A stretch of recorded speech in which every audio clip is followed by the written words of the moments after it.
मेरा नाम विकास है।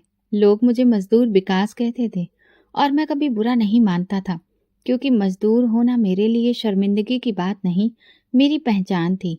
मैं उन लोगों में से नहीं था जो सपने देखते हैं, बल्कि मैं उन लोगों में से था जो दूसरों के सपने पूरे करने के लिए ईंट, रेत, सीमेंट ढोकर अपनी कमर तोड़ते हैं। मेरे पापा भी यही करते थे, मजदूरी। जब मैं 7 साल का था तो वो बीमार रहने लगे। एक दिन वो काम पर नहीं गए और अगले दिन उनकी अर्थी हमारे घर से उठी। वो दिन है और आज का दिन। मुझे याद नहीं कि मैं कब बच्चा था, शायद मैं कभी था ही नहीं। अंतिम संस्कार वाले दिन मेरे कंधे पर पहली बार बोझ पड़ा था और फिर वो बोझ कभी उतरा ही नहीं। घर में 4 ही लोग रह गए थे, मेरी माँ, मेरी 2 छोटी बहनें और मैं। माँ ने रो रो कर आंखें सुजा ली, लेकिन ये आंसू हमारे किसी काम नहीं आए। बहनें छोटी थीं, कुछ समझ नहीं आता था कि क्या करें, कहाँ जाएं। एक दिन माँ ने मुझे गोद में बिठाया, मेरे सिर पर हाथ फेरा और कहा, अब तू ही अपनी बहनों का भाई भी है और पिता भी। बस वो दिन था। मैं स्कूल से निकल गया। मैट्रिक से पहले ही हाथ में बेलचा आ गया। दिन में मिट्टी खोदता, रात को मिट्टी की तरह बिस्तर पर गिर पड़ता। दूसरे लड़के जब अपनी किताबों की बातें करते तो मैं सोचता, काश मेरे हाथ में भी कलम होती। लेकिन मेरे हाथ में बेलचा था और जेब में एक पर्ची जिस पर ठेकेदार का फोन नंबर लिखा था। माँ को कई बार बुखार हो जाता, कभी कभी तो लगता जैसे वो हमें छोड़कर चली जाएंगी, लेकिन वो जमी रही। बस यही कहती, मेरी बच्चियों के हाथ पीले होने तक मैं जिंदा रहूंगी। और मैं चुपचाप सुन लेता, क्योंकि मेरे पास कहने को कुछ नहीं था। एक दिन एक रिश्तेदार ने कहा, विकास, तुम अब जवान हो गए हो, शादी कर लो। मैंने हंसकर कहा, शादी? घर में 3 वक्त की रोटी पूरी नहीं तो बीवी को कहाँ से खिलाऊंगा। लेकिन वक्त गुजरता गया और माँ को फिक्र होने लगी। उन्होंने एक लड़की देखी, साधारण सी, चुपचाप सी, जो हमारे जैसे ही किसी गरीब घर की बेटी थी। मैंने हाँ में सिर हिला दिया, दिल से नहीं, जिम्मेदारी से। शादी हो गई, छोटा सा प्रोग्राम, कुछ साधारण कपड़े और एक नई जिंदगी की शुरुआत। बीवी बहुत सब्र वाली थी। दिन भर मेरी माँ और बहनों के साथ घर का काम करती और कभी शिकायत नहीं करती। मैं कभी कभी सोचता, ऐसी औरत मुझे कैसे मिल गई। शायद मेरे पापा की दुआएं थी। गुजर बसर मुश्किल से होती थी। मैं इधर उधर मजदूरी करता, कभी दिहाड़ी मिलती, कभी नहीं। कई दिन खाली हाथ घर आता। माँ खामोशी से चूल्हा बंद कर देती। मेरी बीवी 2 रोटियां निकाल कर कहती, आप खा लो, मैं दोपहर में खा चुकी हूँ। मैं जानता था वो झूठ बोल रही है, लेकिन मैं चुप रहता था। मेरी बहनों की आंखों में सपने थे, लेकिन मैं उन सपनों की कीमत अदा नहीं कर सकता था। हर रोज उनकी नजरें मुझसे सवाल करती और मैं नजरें चुरा लेता। मुझे लगता था मैं सबका मुजरिम हूँ, हालांकि मैंने कभी कुछ गलत नहीं किया था, सिवाय गरीबी में पैदा होने के। कभी कभी रात को जब सब सो जाते, मैं चुपचाप आसमान की तरफ देखता और कहता, भगवान, मैं तुमसे कभी कुछ नहीं मांगता, लेकिन आज मांगता हूँ, बस थोड़ा सा सुकून दे दो। लेकिन चारों तरफ से सिर्फ खामोशी होती। अगले दिन फिर से मजदूरी पर निकल जाता। पत्नी को जब कभी देखता, वो घर के किसी कोने में बहनों के कपड़े सिल रही होती या माँ के पांव दबा रही होती। उसने कभी मुझसे जेवर या चूड़ी नहीं मांगी, सिर्फ एक बार कहा था, अगर भगवान हमें औलाद दे दे तो बस, फिर मुझे और कुछ नहीं चाहिए। मैंने सिर हिला दिया, जैसे उसकी बात सुन ली हो। लेकिन मेरे दिल में एक डर था, अगर भगवान ने हमें कभी औलाद नहीं दी तो क्या ये औरत फिर भी मेरे साथ रहेगी? लेकिन उसकी आंखों में जो यकीन था, वो मेरे सारे शक को चुप करा देता था। मेरे पास सपने नहीं थे, बस जिम्मेदारियां थीं। मैं खुद को दफन कर चुका था, एक ऐसे इंसान की तरह जो सांस तो ले रहा है लेकिन जिंदा नहीं है। कभी कभी मजदूरी के बाद जब तनख्वाह हाथ में आती तो मैं उसे घूर कर देखता और सोचता, क्या यही जिंदगी है, क्या यही मुकद्दर है? लेकिन मैंने हार नहीं मानी, ना अपनी माँ के लिए, ना बहनों के लिए और ना उस पत्नी के लिए जो हर रात मेरे इंतजार में दरवाजे पर बैठी होती थी और सुबह सबसे पहले मेरे कपड़े धोकर सूरज की पहली किरण में सुखाती थी। शादी को धीरे धीरे 2 साल गुजर गए। रिश्तेदारों की नजरें बदलने लगी। पहले पूछते थे, कुछ खुशखबरी है? अब कहते, कोई इलाज करवाया कि नहीं? एक दिन मोहल्ले की एक औरत ने मेरी पत्नी को ताने दे दिए, शायद तुम्हारे नसीब में माँ बनना लिखा ही नहीं है। मेरी पत्नी उस दिन रोई तो नहीं, लेकिन अगली सुबह उसने मुझसे कहा, विकास, कहीं से अच्छे डॉक्टर का पता करो, शायद इलाज से कुछ हो जाए। मैंने सिर हिला दिया। अगले हफ्ते शहर के एक मशहूर डॉक्टर के पास उसे लेकर गया। उन्होंने कुछ दवाइयां दी, मैंने कुछ रिपोर्ट्स वहीं पर लगवा दी। कुछ महीने गुजर गए, लेकिन कोई फर्क नहीं पड़ा। फिर किसी ने बताया एक दरबार लगता है जहाँ लोगों की प्रार्थनाएं कबूल होती हैं। हम वहां गए। मेरी पत्नी नंगे पांव चलकर वहां गई, अपना माथा दर पर टेका। जब वापस आए तो उसने कहा, ऐसा लग रहा है जैसे दिल हल्का हो गया है। मैंने बस इतना कहा, भगवान सब ठीक करेगा। फिर 4 साल बीत गए। चौथे साल में हम एक बड़े शहर के डॉक्टर के पास गए। उसने मेरी पत्नी का पूरा चेकअप किया। कई दिनों तक रिपोर्ट चलती रही। आखिर में उसने हमें अंदर बुलाकर कहा, सब कुछ ठीक है, बस कुछ वक्त की बात है। हम उम्मीद लेकर वापस आ गए, लेकिन वो वक्त जैसे ठंडे लोहे की तरह रुक गया था। बीबी हर मोहल्ले के बच्चे से प्यार करती। अगर कोई बच्चा आता तो उसके हाथ में कुछ न कुछ पकड़ा देती थी। मैंने एक बार उसे बच्चों की किताबें खरीदते हुए देखा था। मैंने पूछा, ये किसके लिए? तो वो कहने लगी, ऐसे ही, शायद काम आ जाए। छठे साल में माँ की तबीयत काफी बिगड़ गई। मैं बहुत ज्यादा व्यस्त हो गया था। डॉक्टर, दवाइयाँ, अस्पताल। इस दौरान पत्नी ने खुद ही एक डॉक्टर से इलाज शुरू करवा लिया था। जब मुझे पता चला तो मैंने गुस्से में कहा, तुम इतने लोगों से इलाज क्यों करवा रही हो? उसने बस इतना कहा, शायद किसी के हाथ में भगवान ने कोई चमत्कार रख दिया हो जो हमें हमारा बच्चा दे दे। 7वें साल में मैंने बीबी के चेहरे से वो मुस्कुराहट भी खो दी जो पहले कभी किसी छोटी सी खुशी पर आ जाती थी। वो चाय बनाती, घर साफ करती और फिर छत पर जाकर एक टक आसमान की तरफ देखती रहती। मैं अक्सर उसे नीचे से देखता और सोचता, क्या वो वहां किसी से बात करती है? 8वें साल में वो एक बाबा जी के पास गई जो ये कहते थे कि ताबीज से सब कुछ ठीक हो जाएगा। मैं ताबीज लाया, दीवार पर लटकाया, उनकी दी हुई पुड़िया पानी में घोल कर पिलाई। कुछ दिनों बाद मेरी पत्नी बोली, विकास, शायद मेरे नसीब में माँ बनना नहीं है। मैंने कहा, नसीब से बड़ा भगवान है, वो देगा जब वक्त आएगा। 9वें साल में मेरी बहनों की शादी की बातें होने लगी, लेकिन लोग सवाल करते, भाई के यहाँ तो अभी इतने साल बाद भी कोई औलाद नहीं हुई।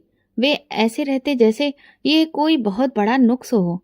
मैं इनकार में सिर हिलाता और वे वापस मुड़ जाते। एक दिन पत्नी बाजार से लौटते हुए रास्ते में रो पड़ी। एक औरत ने उससे पूछा, तुम्हारा बच्चा कहाँ है? तो वो खामोश रही। जब वो घर लौटी तो मैंने देखा कि उसकी आंखें लाल थीं। मैं कुछ कह नहीं सका, बस पानी का गिलास दिया। वो चुपचाप पीकर सो गई। 10वें साल हम दोनों में बातें कम हो गई थीं। अब वही पुराना रूटीन था, सुबह काम, शाम की खामोशी और हर रात एक सवाल जो आंखों में होता, जुबान पर नहीं आता। लेकिन एक रात कुछ बदला। मैं छत पर बैठा था, वो मेरे पास आकर बैठ गई और देर तक चुपचाप रही। फिर बोली, विकास, अगर हमारे नसीब में औलाद नहीं है तो क्या तुम कभी सोचोगे कि मेरी वजह से ये कमी है? मैंने कहा, नहीं, तुम ही मेरी पूरी दुनिया हो। वो थोड़ा सा मुस्कुराई और कहा, फिर मुझे दुआ के सहारे जीने दो, शायद कोई चमत्कार हो जाए। मैंने उसकी तरफ देखा। पहली बार लगा दुआ वाकई में एक उम्मीद होती है, दवा नहीं, लेकिन दवा से ज्यादा ताकतवर। हमने उस रात एक साथ आसमान की तरफ देखा, जैसे हम दोनों ने पहली बार मांगा हो। एक नन्ही सी हंसी, एक छोटे से कदम की चाहत जो हमारे सन्नाटे को तोड़ दे। फिर एक सुबह थी, सब कुछ साधारण सा लग रहा था। मैं अपने काम पर जाने के लिए जूते पहन रहा था कि पत्नी ने कहा, विकास, जाते जाते जरा बाजार से कुछ चीजें लेते आना।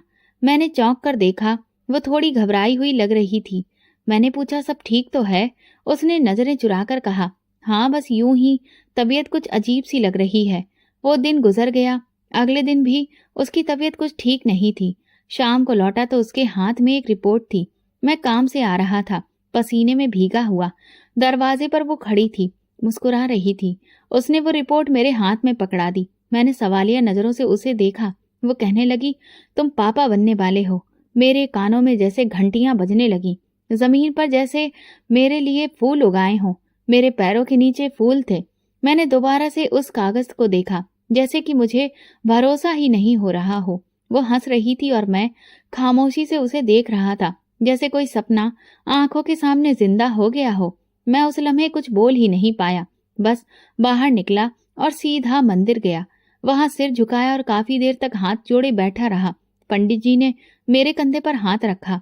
सब ठीक है विकास?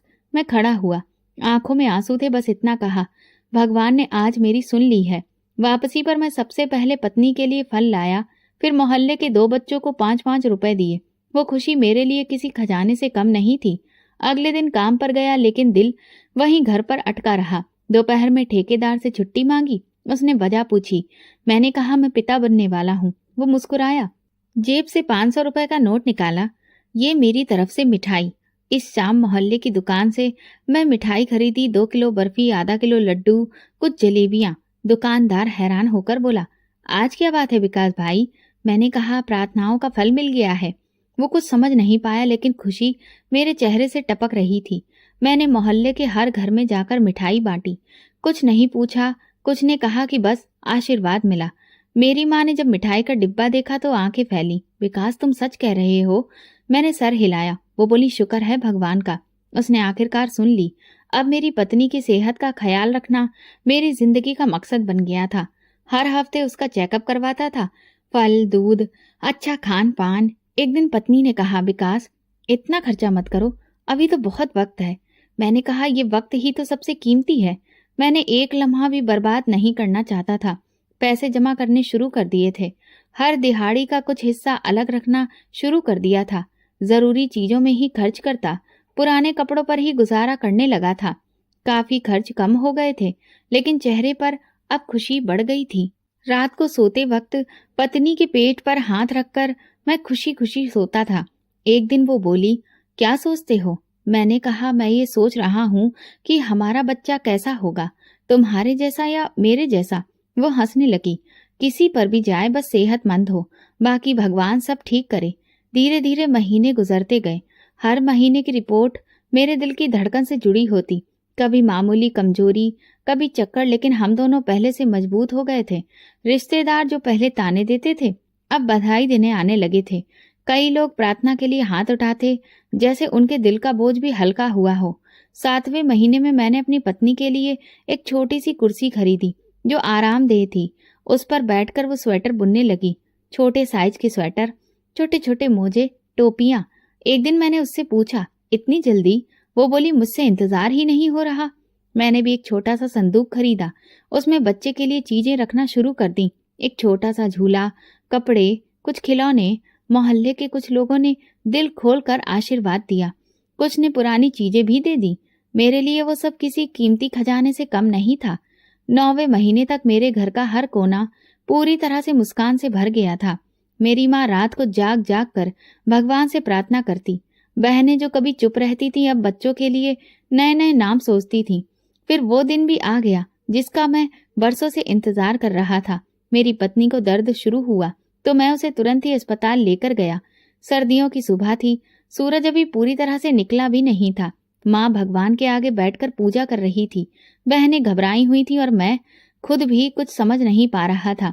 बस अस्पताल के बाहर चक्कर पर चक्कर काट रहा था। 2 घंटे बाद नर्स बाहर निकली। उसके चेहरे पर मुस्कुराहट थी। बधाई हो, बेटा हुआ है। ये सुनते ही मेरे शरीर में जैसे करंट दौड़ गया। मैं तुरंत ही दरवाजे की तरफ लपका, लेकिन नर्स ने रोक दिया। थोड़ी देर रुक जाइए, सफाई हो रही है। मैं दीवार के साथ टेक लगाकर खड़ा हो गया। मेरे हाथ कांप रहे थे, आंखें छलकने लगी थीं। थोड़ी देर बाद अंदर जाने की इजाजत मिली। कमरे में दाखिल हुआ तो पत्नी कमजोर लग रही थी, मगर चेहरे पर अजीब सी रोशनी थी। उसके पहलू में छोटा सा बच्चा लिपटा हुआ लेटा था। गुलाबी सा चेहरा, काले काले बाल, सांस लेता हुआ बिल्कुल एक खूबसूरत जिंदा हकीकत। मैंने धीरे से उसके नन्हे हाथों को छुआ। वो हल्का सा ताकत लगाकर दोबारा सुकून से सो गया। मेरी पत्नी बोली, देखो ये तुम पर गया है ना? तो बिल्कुल इसकी नाक तो तुम्हारे जैसी है। मैंने कहा, इसके हाथ भी छोटे छोटे बिल्कुल मेरे जैसे ही हैं। उस लम्हे मुझे लगा जैसे दुनिया थम गई हो, जैसे इतने सालों का इंतजार, इतना दुख बस उसी एक लम्हे के लिए मैंने सहन किया था। मैंने नर्स को आवाज दी, यहाँ आसपास कोई मिठाई की दुकान है? वो हंसी, अभी से? मैंने कहा, हाँ अभी से, क्योंकि मेरा बेटे ने दुनिया में कदम रख लिया है। अगले दिन अस्पताल से वापसी पर छोटा सा स्वागत किया। मिठाई, दूध और वे कपड़े जो मेरी बहनों ने सिले थे। माँ ने बेटे को गोद में लिया तो वो देर तक चुपचाप उसे लिए बैठी रही और उसके माथे को चूमती रही। बहनों की आंखों में अजीब सी रोशनी थी, जैसे उनकी जिंदगी में भी कोई नया सा रिश्ता आ गया हो। मैंने अपने बेटे का नाम राहुल रखा। सब उसे इसी नाम से पुकारने लगे। काम पर जाता तो बार बार फोन करके पूछता, राहुल ने दूध पिया? रो तो नहीं रहा है? पत्नी अक्सर हंसकर कहती, तुम अपने बेटे से ज्यादा खुद को संभालो, काम पर ध्यान दो। मैं कहता कि काम तो मैं इसी के लिए कर रहा हूँ। दिहाड़ी के जब पैसे मिलते तो मैं उसे बेटे के लिए कुछ ना कुछ जरूर लेकर आता। कभी कोई छोटा सा खिलौना, कभी एक दूध की बोतल। मुझे लगता कि ये चीज नहीं, मेरी मोहब्बत है जो मैं उस पर वार रहा हूँ। घर और काम के बीच में जिम्मेदारियां बढ़ गई थीं। सुबह काम पर निकलता तो सूरज पूरी तरह से निकला हुआ भी नहीं होता। शाम को वापसी पर कमर सीधी करने की फुर्सत भी नहीं मिलती थी। बीवी के लिए दवा, माँ के लिए दवाइयाँ, बहनों के लिए छोटा मोटा सामान, सब कुछ मेरी जेब और वक्त से बाहर था। लेकिन मैं कभी भी नहीं रुका। एक दिन मैंने बहनों को बात करते हुए सुना, हमारी उम्र निकलती जा रही है, विकास भैया के बस में हो तो हमारी शादी भी हो जाए। माँ चुपचाप बैठी थी, शायद उनके दिल में बहुत कुछ था लेकिन जुबान पर नहीं। रात को जब अपनी पत्नी से बात की तो वो कहने लगी, अपने बच्चे के बाद हमें उनके लिए भी सोचना होगा, वरना उनके मन में खटास आ जाएगी। अगले दिन मैंने बहनों की शादी के लिए अलग से पैसे जमा करने शुरू कर दिए, लेकिन दवाओं, बच्चों के खर्च, राशन, सब कुछ तो पहले से ही मुश्किल से पूरा हो पा रहा था। मैंने फिर कुछ और अलग से काम करने शुरू किए। हफ्ते में 2 दिन रात की मजदूरी, इतवार को छोटे मोटे काम। बस यही उम्मीद थी कि जल्दी ही कुछ बंदोबस्त हो जाएगा। मुन्ना मेरा 6 महीने का हो गया था और मैं ये देखकर हैरान होता था कि वक्त कैसे पंख लगाकर निकल गया। वो मुस्कुराने लगा था, उंगली पकड़कर हल्की हल्की आवाजें निकालता। उसकी एक मुस्कान मेरी सारी थकान को उतार देती थी। एक दिन जब मैं घर आया तो देखा बहनें एक कोने में बैठी रो रही थीं। माँ ने बताया किसी ने उनका रिश्ता देखने से इनकार कर दिया। कह दिया कि माँ बीमार है और भाई पर तो बहुत जिम्मेदारी है, बीवी और बच्चा तो पहले से ही है। मैं चुप हो गया, कुछ कहने के लिए था ही नहीं। उसी रात मुझे नींद नहीं आई, लेकिन सुबह राहुल की हंसी सुनकर लगा जैसे भगवान कह रहा हो कि हिम्मत ना हारो, अभी तो बहुत कुछ बाकी है। राहुल की 5वीं सालगिरह बहुत साधारण थी। ना कोई जश्न, ना मेहमानों की कतार, बस मैं, बीबी, माँ और 2 बहनें। छोटा सा केक काटा। राहुल ने पहली बार अपनी मोमबत्तियां खुद बुझाईं। तालियां बजी, हमने दुआएं की और उसकी हंसी से घर का हर कोना रोशन हो गया। फिर जैसे एक धुंध आ गई। कुछ दिन बाद राहुल ने रात को खांसी की शिकायत की। मैंने सोचा मौसम बदला है, बच्चे के साथ अक्सर ऐसा हो ही जाता है। पत्नी ने उसका बुखार चेक किया, हल्का था। हमने उसे नीम के पत्तों की भाप दी। ये पुराना नुस्खा है जिसने कई बार काम दिखाया था। अगली सुबह बुखार तेज हो गया था, सांस भी फूली फूली सी थी। मैं उसे पास वाले क्लिनिक में लेकर गया। डॉक्टर ने कहा, छोटा मोटा वायरस है, मैं दवा दे रहा हूँ, 2 दिन में फर्क पता चल जाएगा। 2 दिन गुजर गए, फर्क नहीं आया। तीसरी रात राहुल की सांसें तेज हो गईं। पत्नी चीखने चिल्लाने लगी, विकास ये सांस नहीं ले पा रहा है। मैं हड़बड़ाकर उठ बैठा, उसे गोद में उठाए रात के अंधेरे में फिर से क्लिनिक की तरफ दौड़ पड़ा। डॉक्टर ने नेबुलाइजर लगाया। कुछ देर के बाद सांस में थोड़ा सुकून आया। मैंने पूछा, क्या ये साधारण जुकाम बुखार है? वो बोला, लगता तो वैसा ही है, मगर थोड़ा सावधानी रखें, अगर फिर से ऐसा हो तो किसी बड़े अस्पताल में लेकर जाएं। मैंने सर हिलाया, लेकिन दिल में कुछ टूटने लगा था। कुछ दिन तो सुकून से गुजरे। राहुल फिर से हंसने लगा, थोड़ा दौड़ने लगा, लेकिन अब वो पहले जैसी बात नहीं रही। पत्नी बार बार कहती, विकास ये पहले जैसा नहीं रहा। मैं उसे तसल्ली देता, बुखार आने के बाद शरीर में कमजोरी आ जाती है, दवा धीरे धीरे असर कर रही होगी। फिर 1 हफ्ते बाद स्कूल से फोन आया, आपका बच्चा क्लास में बेहोश हो गया है, तुरंत आ जाइए। मैं दौड़कर पहुंचा। मुन्ना के चेहरे पर लालामी थी, पसीना इतना जैसे वो भाग कर आया हो। मैं उसे गोद में उठा लाया। वो आंखें आधी खोलकर कहने लगा, पापा सांस नहीं आ रही। मैं उसे सीधा अस्पताल ले गया, जो थोड़ा अच्छा था। वहां एक नौजवान डॉक्टर ने चेकअप किया, कुछ टेस्ट लिखे और कहा, फिलहाल सांस की नलियों में कुछ दिक्कत लग रही है, दवा दी है, कुछ दिनों में ये बेहतर हो जाएगा। मैं देर तक चुप बैठा रहा। बीवी मेरे करीब आई और राहुल को देखकर कहने लगी, ये पहले जैसा क्यों नहीं लगता? पहले तो ये हर वक्त बोलता था, खेलता था, लेकिन अब तो बस हर वक्त लेटा रहता है। मैंने अपनी पत्नी की बात का कोई जवाब नहीं दिया, बस राहुल के सिर पर हाथ रखा। वो आधी नींद में कुछ बड़बड़ा रहा था। इसके बाद मैंने हर करीबी डॉक्टर का दरवाजा खटखटाया। हर कोई नई दवा, नया नुस्खा देता। मैं दवाओं का थैला घर लेकर आता और हर बार पत्नी सवाल करती, क्या इस बार ये दवा काम करेगी? मैं थकने लगा था, काम पर ध्यान नहीं जाता था। मन में बस एक ही ख्याल आता, मेरे बच्चे को क्या हो रहा है? वो दिन ब दिन कमजोर हो रहा था। उसे गोद में उठाना पहले खेल जैसा होता था, अब बोझ लगने लगा था। उसकी टांगें झूलने लगती थीं, बाजू पतले होते जा रहे थे। एक दिन पत्नी ने कहा, विकास, अब हमें बड़े अस्पताल में क्यों नहीं जा रहे हैं? तुम देख रहे हो कि यहाँ के इलाज से कुछ भी नहीं हो रहा। मैं खामोश रहा। जब मेरे पास इतना कुछ भी नहीं था तो प्राइवेट अस्पताल में जाने का मतलब था हजारों रुपए, और मेरे पास तो सिर्फ थोड़े पैसे थे। लेकिन अगली ही सुबह वही हुआ जिसने मेरे पैरों तले की जमीन खींच ली। राहुल को अचानक बहुत तेज बुखार आया। उसकी सांस उखड़ गई और वो इतना कमजोर हो चुका था कि सीधे बैठने की ताकत भी नहीं रही थी। पत्नी ने कपड़े बदलते हुए चिल्लाना शुरू किया, विकास, ये क्या हो रहा है? ये तो 2 कदम भी नहीं चल पा रहा। मैंने उसी वक्त फैसला किया, कुछ भी हो उसे शहर के बड़े अस्पताल लेकर जाना है। घर में मौजूद सारे पैसे समेटे, पत्नी की 2 पुरानी चूड़ियां रखी, बहनों से माफी मांगी और बेटे को गोद में उठाकर अस्पताल की तरफ निकल पड़ा। रास्ते में राहुल की आंखें बंद होने लगीं। मैंने उसके गाल पर थपकी दी। राहुल, देखो, पापा है तुम्हारे साथ। अभी डॉक्टर आंटी तुम्हें ठीक कर देंगी। बस थोड़ा सा और सब्र कर लो। वो कमजोर सा मुस्कुराया, जैसे कि मुझे हिम्मत देने की कोशिश कर रहा हो। शहर अभी दूर था, लेकिन मेरे दिल में बस एक ही प्रार्थना थी, बस अस्पताल पहुंचने तक वो जागता रहे। शहर के अस्पताल पहुंचते पहुंचते शाम हो चुकी थी।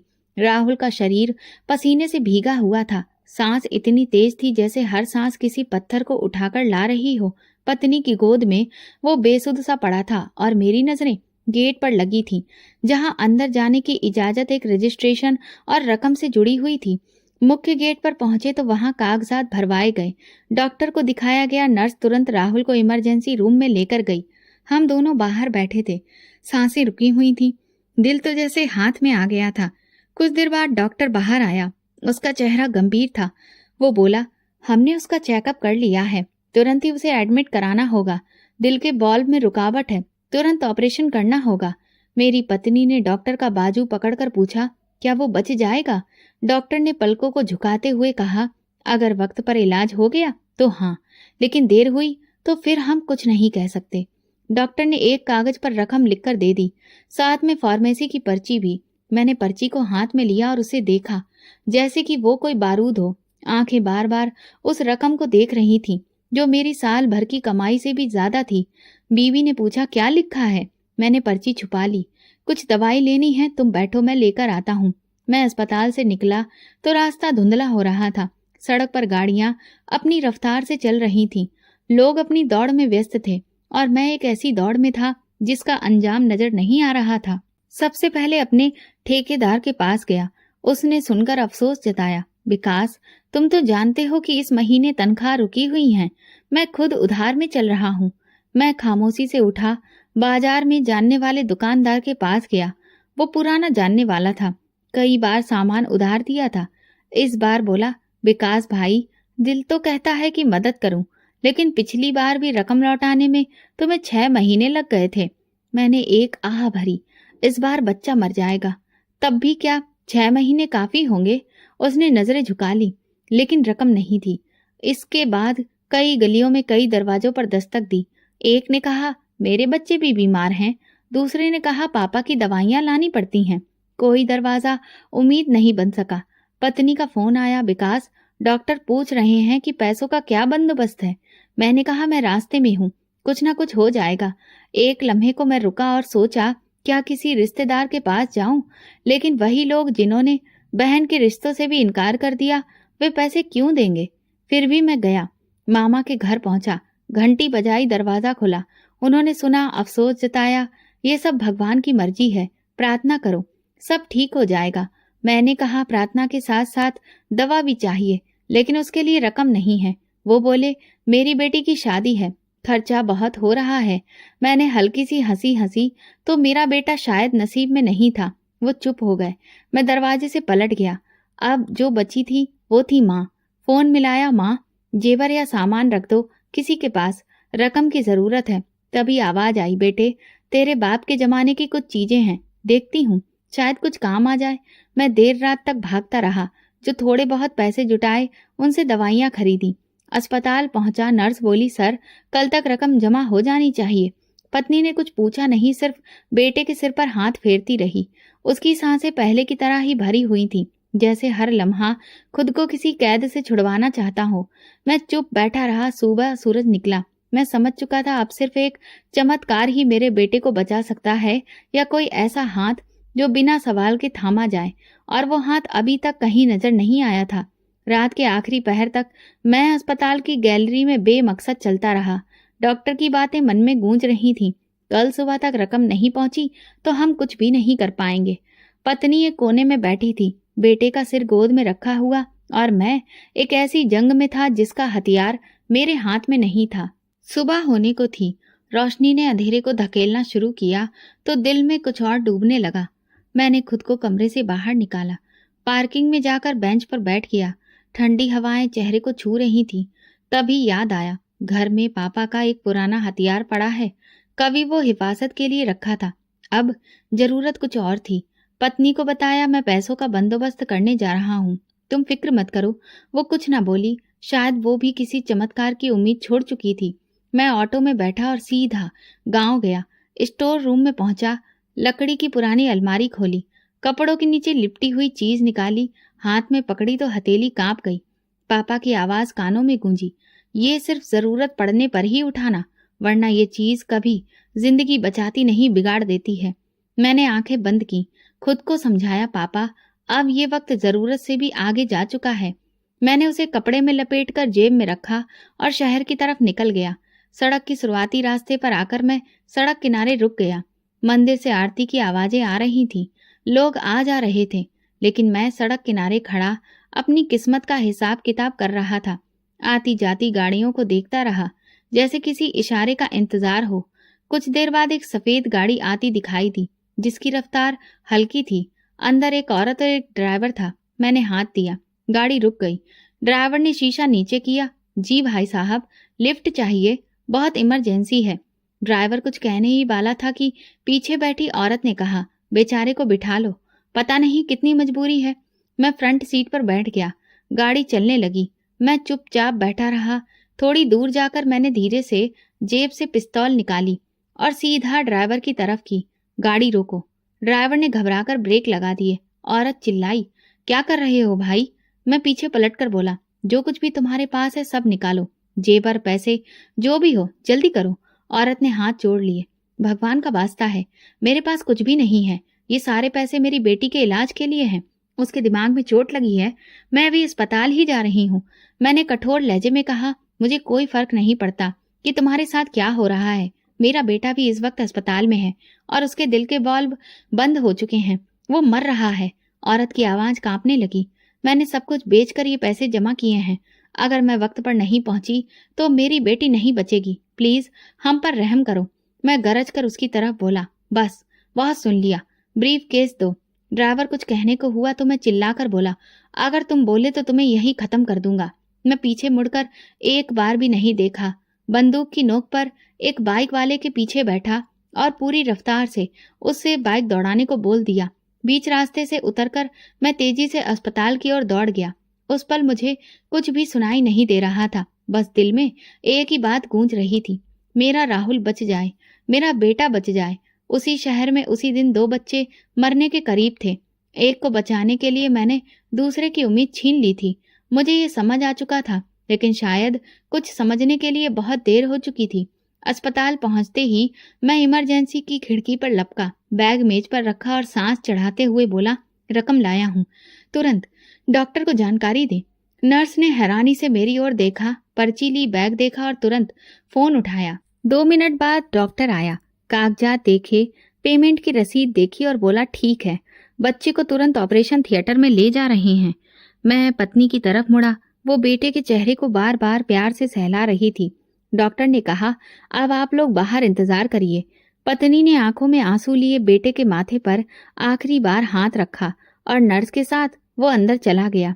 हम दोनों दरवाजे के बाहर बेंच पर बैठकर अस्पताल के हालातों को देख रहे थे। कदमों की आवाज, मरीजों की कराहट, सब जैसे किसी फिल्म की आवाजें थीं और हम एक सीन में पत्थर जैसे बैठे थे। 4 घंटे गुजर गए। हर गुजरते मिनट के साथ दिल की धड़कन तेज होती जा रही थी। मैं एक बार फिर अस्पताल के मंदिर के कोने में जा बैठा। कुछ भी मांगने का ढंग भूल चुका था। बस खामोशी में आंखें बंद करके बैठा रहा। फिर अचानक एक नर्स ने आवाज दी, विकास जी, डॉक्टर साहब बुला रहे हैं। दिल जैसे गले में आ गया। मैं भागता हुआ गया। दरवाजा खुला, डॉक्टर मुस्कुरा रहा था। बधाई हो, ऑपरेशन कामयाब हो गया है। अब बस कुछ दिन आईसीयू में रहकर बच्चे को पूरी तरह आराम देना है। मैं बिना पलक झपकाए बस देखता रहा। शब्द गले में अटक गए थे। पत्नी पीछे आ गई, डॉक्टर की बात सुनी और वो तुरंत ही भगवान को धन्यवाद देने लगी। हमारी सारी दुनिया एक खबर में लिपटी हुई थी, बेटा बच गया था। अगले कुछ घंटे मैं कमरे के बाहर लोगों से मिलता रहा, पत्नी को तसल्ली देता रहा और भगवान का शुक्रिया अदा करता रहा। दिल चाहता था कुछ ऐसा करूं कि ये खुशी किसी और को भी मिल जाए। दोपहर में अस्पताल के पास की मिठाई की दुकान से 5 किलो मिठाई ली। वापसी में रास्ते में हर राहगीर को आवाज दी, मिठाई लीजिए, मेरा बेटा बच गया है, दुआएं दीजिए। डॉक्टर से नर्स, सफाई वाला, गार्ड, सबको मिठाई दी। अस्पताल के वार्ड में कुछ मरीजों के तीमारदारों को भी दी। सब हैरान होकर पूछ रहे थे, क्या हुआ? मैं कहता, बस जिंदगी वापस मिल गई, दुआ कीजिएगा। पत्नी ने धीरे से कहा, इतनी मिठाई बांट रहे हो, पैसे कहाँ से आए? मैंने नजर चुराई। एक दोस्त ने मदद की, बहुत अच्छा इंसान है। उसने शुक्रिया अदा किया। भगवान ऐसा दोस्त सबको दे। बेटे को आईसीयू से निकालकर वार्ड में शिफ्ट कर दिया गया था। अब वो धीरे धीरे बेहतर हो रहा था। चेहरे पर थोड़ी सी रौनक वापस आ गई थी। मैं उसके पास बैठा रहा, उंगली थाम कर। वो सोया हुआ था। पत्नी के चेहरे पर एक अजीब सी तसल्ली थी, जैसे उसने वो सब कुछ पा लिया हो जो अरसे से मांग रही थी। रात को मैं अस्पताल के वार्ड में जा बैठा। अंधेरा फैल चुका था, लेकिन मेरे दिल में रोशनी थी। कुछ देर आंखें बंद की, लेकिन अचानक एक बात मन में गूंजने लगी, मेरी बेटी मर जाएगी, प्लीज मेरे पैसे वापस कर दो। दिल में हलचल सी हुई, लेकिन मैंने ये ख्याल झटक दिया। खुद को समझाया, तुमने जो किया वो बस मजबूरी में किया था। तुम कोई चोर नहीं, एक बाप हो। अगर तुम ऐसा नहीं करते तो तुम्हारा बेटा मर जाता। लेकिन अंदर कोई था जो बार बार कहता, क्या एक जान बचाने के लिए दूसरी जान को छीनना जरूरी था? 2 दिन हो चुके थे। बेटा वार्ड में था, सांस नॉर्मल और चेहरे पर सुकून, और पत्नी की आंखों में वो चमक थी जो सिर्फ एक माँ महसूस कर सकती है। मैं रोजाना जल्दी अस्पताल पहुंचता, नर्सों से रिपोर्ट्स लेता, दवा चेक करता और कभी कभी दूसरे वार्ड के बच्चों के लिए खिलौने या मिठाई लेकर जाता था। मैं वो सब कुछ कर रहा था जो एक शुक्रगुजार बाप करता है। इस शाम मैं निचली मंजिल पर दवा लेने गया। वापसी पर राहदारी से गुजरते हुए एक तरफ कुछ शोर सुनाई दिया। दवा खाने के बाहर एक औरत की रोती हुई आवाज गूंज रही थी। वहां भीड़ लगी हुई थी। मैंने देखा तो एक तरफ रुक गया। कुछ अस्पताल का स्टाफ, कुछ मरीजों की तीमारदार, और बीच में वो औरत हाथ आसमान की तरफ उठाकर बद्दुआएं दे रही थी। जिसने मेरी बेटी के इलाज के पैसे लूटे, भगवान करे वो अपनी औलाद को तड़पते हुए देखे। भगवान करे कि वो कभी भी चैन से सो न सके। मैं उसकी आवाज सुन रहा था और पहचान गया। कदम पीछे हटाने चाहे, लेकिन ऐसा लगा कि जैसे पैर जमीन से जुड़ गए हैं। मैं दूसरी तरफ मुड़कर उसका चेहरा देखने की हिम्मत नहीं कर सका, लेकिन आवाज साफ थी। मेरी बेटी बस एक ऑपरेशन की दूरी पर थी, लेकिन मैं वक्त पर नहीं पहुंच सकी। खून बहुत बह चुका था। दिमाग की चोट ने उसे लील लिया। एक औरत ने पूछा, आपने डॉक्टर को फोन नहीं किया था क्या? वो औरत बोली, क्या बताती, मेरे पास पैसे नहीं थे। जिसके लिए सब बेचा था वो भी छीन लिए गए। मेरे कान सुन रहे थे, लेकिन दिल इनकार कर रहा था। पसीना माथे पर आ गया। मैं चुपचाप रुख मोड़ने की कोशिश करने लगा, मगर भीड़ में एक नजर मेरे चेहरे पर पड़ गई। एक उम्रदराज आदमी ने मुझे देखा और एक लम्हे को ठहर गया। फिर उसने अपना सिर झुका लिया, जैसे कुछ पहचान लिया हो, लेकिन खामोशी ओढ़ ली। मैं तेजी से वार्ड की तरफ पलटा। कमरे के दरवाजे पर पहुंचा। सांस चल रही थी। पत्नी ने दरवाजा खोला, क्या हुआ, दवा नहीं मिली? मैंने हाँ में सिर हिलाया और अंदर आ गया। बेटा सो रहा था। उसके माथे पर हाथ फेरा, उसकी सांस महसूस की। पत्नी ने बात बदलते हुए कहा, आज वो नर्स बहुत दुआएं दे रही थी कि कितने कम दिनों में बेटे की हालत संभल गई है। मैंने सिर झुकाकर बस इतना कहा, दुआएं? हाँ, शायद किसी की दुआओं ने बचा लिया। लेकिन अंदर की आवाज साफ थी, या शायद किसी की बद्दुआओं के बदले तुमने बचा लिया। अगली सुबह मैंने पत्नी से कहा, मैं थोड़ी देर के लिए बाहर जा रहा हूँ, तुम बच्चे का ध्यान रखना। वो बोली, कहाँ जा रहे हो? मैंने जवाब दिया, बस थोड़ा सांस लेने बाहर जा रहा हूँ। मैं दोबारा दवा खाने के दरवाजे पर पहुंचा। औरत अभी भी वही थी, दीवार से लगी बैठी, आंखों के सूखे आंसू, चेहरा पीला पड़ा। उसके पास वही शख्स बैठा था जो कल मुझे देख चुका था। मैं थोड़ा दूरी पर रुक गया, कांपते कदमों से आगे बढ़ा, लेकिन इतना करीब नहीं गया कि वो मुझे पहचान सके। उसकी आवाज अब धीमी थी, मगर शब्द मेरे दिल में छुरी की तरह उतरते थे।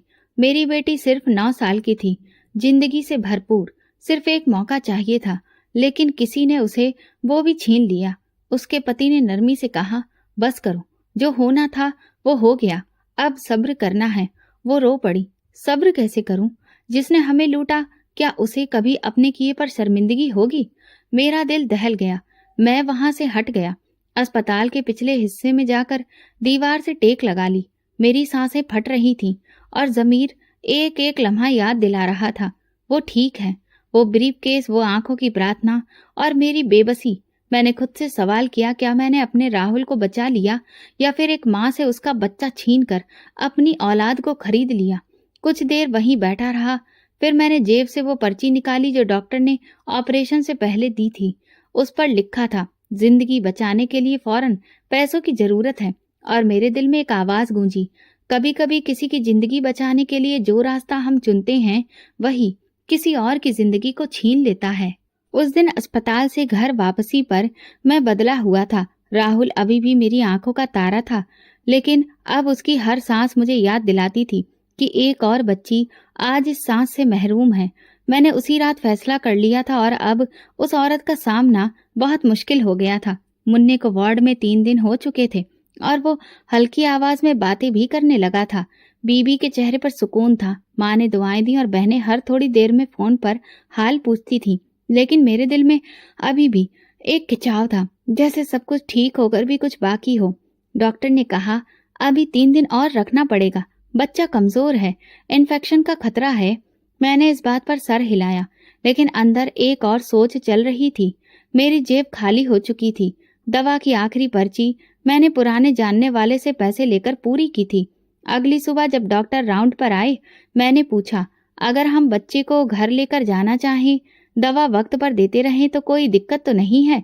डॉक्टर ने आंखें सिकोड़ी, दिक्कत तो है, लेकिन अगर आप जिद करेंगे तो हम कुछ हिदायत दे देंगे, बाकी जिम्मेदारी आपकी होगी।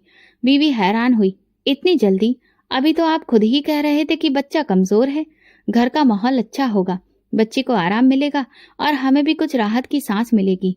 मैंने कहा। शाम को सारी कागजी कार्रवाई पूरी की, दवा की लिस्ट बनवाई, पत्नी को साधारण सा कपड़ा दिया कि वो बच्चे को उड़ा दे।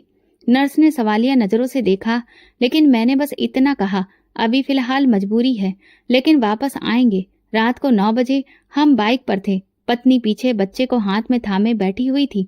मैं सड़क पर नजरें जमाए तेज हवा के शोर में अपने ही दिल की आवाजों से लड़ रहा था। घर पहुंचे तो सब हैरान थे। माँ ने कहा, इतनी जल्दी? मैंने कहा, डॉक्टर ने कहा है कि घर का माहौल अच्छा रहेगा, हम दवा वक्त पर देते रहेंगे। बेटा खामोश था, थका हुआ था, लेकिन होश में। बहनों ने उसके लिए बिस्तर बिछाया, बीवी ने दूध गर्म किया, दवा दी और फिर रात को सब सोने चले गए। रात के एक पहर में अचानक बेटे की सांसें तेज होने लगी। वो हड़बड़ाकर उठ बैठा, सीने पर हाथ रखकर, और हल्के से एक दबी चीख निकाली, पापा, सांस सांस नहीं आ रही। पत्नी ने घबराकर मुझे जगाया, विकास, फिर वैसा ही हो रहा है। मैंने उसे गोद में उठाया, उसका शरीर तप रहा था, सांस उखड़ रही थी। मैंने पत्नी से कहा, चलो अभी अस्पताल चलना होगा। माँ पीछे से बोली, क्या हुआ विकास? मैंने बस इतना कहा, बेटा दोबारा बीमार हो गया है, अस्पताल वापस जाना है। फिर वही रास्ता, वही बाइक, वही अस्पताल, लेकिन इस बार सब और था। जैसे मैं जानता था कि मैंने गलती कर दी है। जैसे ही दरवाजे पर पहुंचे, नर्स ने पहचान लिया, आप तो ले गए थे बच्चे को, क्या हुआ? मैंने कहा, तबीयत बिगड़ गई है, सांस नहीं ले पा रहा है।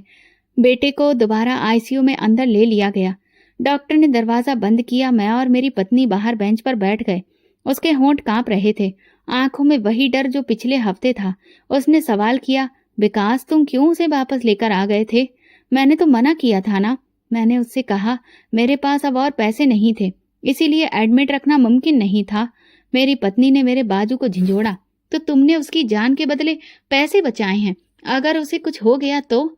मैं चुप रहा। दिल में सिर्फ एक बात थी, क्या मेरी जल्दबाजी ने वो सब बर्बाद कर दिया जो हमने बचाया था? कुछ देर बाद डॉक्टर बाहर आया। उसका चेहरा गंभीर था। बच्चे को इन्फेक्शन हो गया है, सांस की नली में फिर से वही दिक्कत हो गई है। हमें उसे दोबारा ट्रीटमेंट देना पड़ेगा। ऑपरेशन तो कामयाब हो गया था, लेकिन आप उसे वक्त से पहले ही ले गए, ये बहुत बड़ी गलती थी। मैंने धीरे से पूछा, अब क्या होगा? डॉक्टर ने जवाब दिया, अब हम पूरी कोशिश कर रहे हैं, लेकिन अगले 24 घंटे बहुत खास हैं। पत्नी जमीन पर बैठ गई, हाथ में पल्लू लेकर मुंह पर रखा और फपक फपक कर रोने लगी। मैंने बस इतना कहा, ये सब मेरी गलती है। अस्पताल की वो रात जैसे खत्म ही नहीं हो रही थी। पत्नी बेटे के दरवाजे के बाहर बैठी थी, चुपचाप पत्थर बनी हुई। मैंने कई बार हिम्मत की कि कुछ बोलूं, लेकिन शब्द मेरे अंदर कहीं दब गए थे। डॉक्टर ने कह दिया था कि हालत नाजुक है और दुआ के सिवा अब कुछ भी नहीं बचा था। कमरे से बाहर आया तो बेमकसद चल रहा था। नर्सों की कदमों की आवाजें, इमरजेंसी की घंटियां, स्टाफ की आवाजें, सब कुछ एक नज़ारे में था। सामने सिर्फ एक चेहरा बार बार आ रहा था, उस औरत का जो दवा खाने के बाहर अपनी बेटी की मौत पर बद्दुआ दे रही थी। सुबह मैंने फैसला कर लिया था।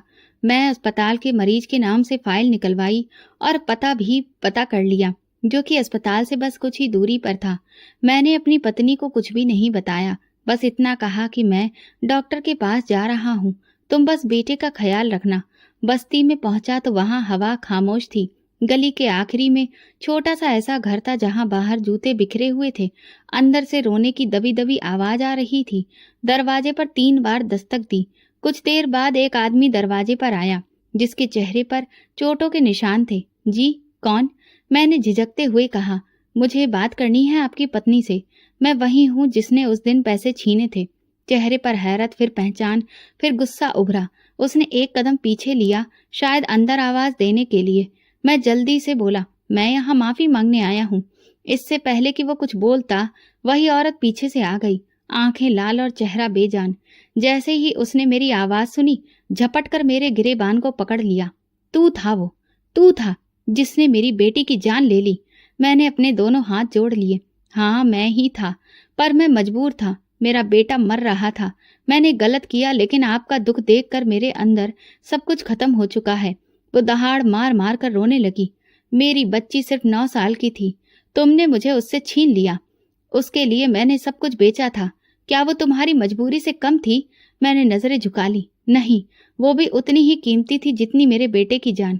मुझे कोई भी अधिकार नहीं था, मैं जानता हूँ, लेकिन मैं अब इस बोझ के साथ नहीं जी सकता। उसके पति ने आगे बढ़कर उसके हाथों से मेरा गिरेबान छुड़वाया। तुम अब कुछ भी कर लो, लेकिन अब हमारी बेटी वापस नहीं आ सकती।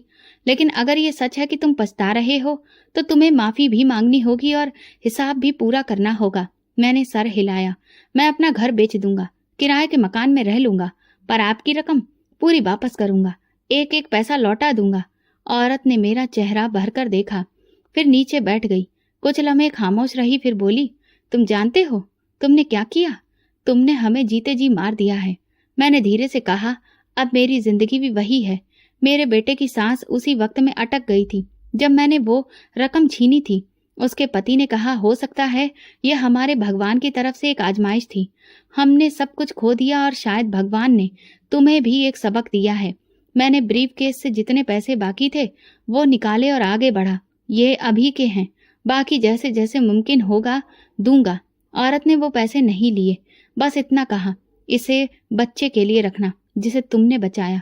मैं तुम्हें माफ करती हूँ, पर अगर तुम वादे से पलटे तो मेरा दिल कभी तुम्हें माफ नहीं करेगा। मैंने सर झुकाकर जमीन को देखा, फिर उनके पैरों को। शुक्रिया, आपने मेरे बच्चे को माफ कर दिया। मुझे तो शायद जिंदगी भर खुद को माफ करना नहीं आएगा। वापसी पर दिल में एक हल्कापन था। मैं जानता था सफर खत्म नहीं हुआ, बल्कि हिसाब का वक्त अब शुरू हुआ था।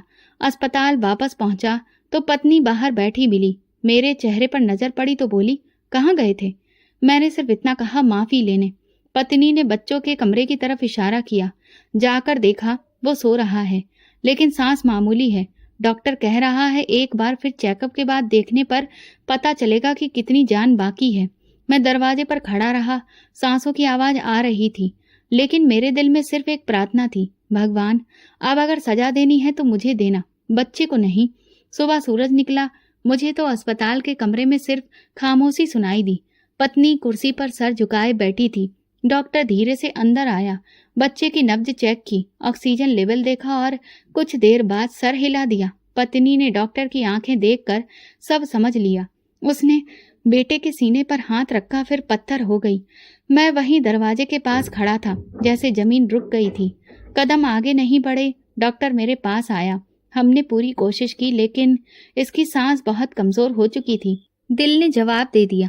मेरी आंखें खाली थीं। मैं दरवाजे के कोने पर बैठ गया, कमर दीवार से लगा ली और गर्दन नीचे गिरा दी। पत्नी रोते हुए बेटे को सीने से लगाए थी।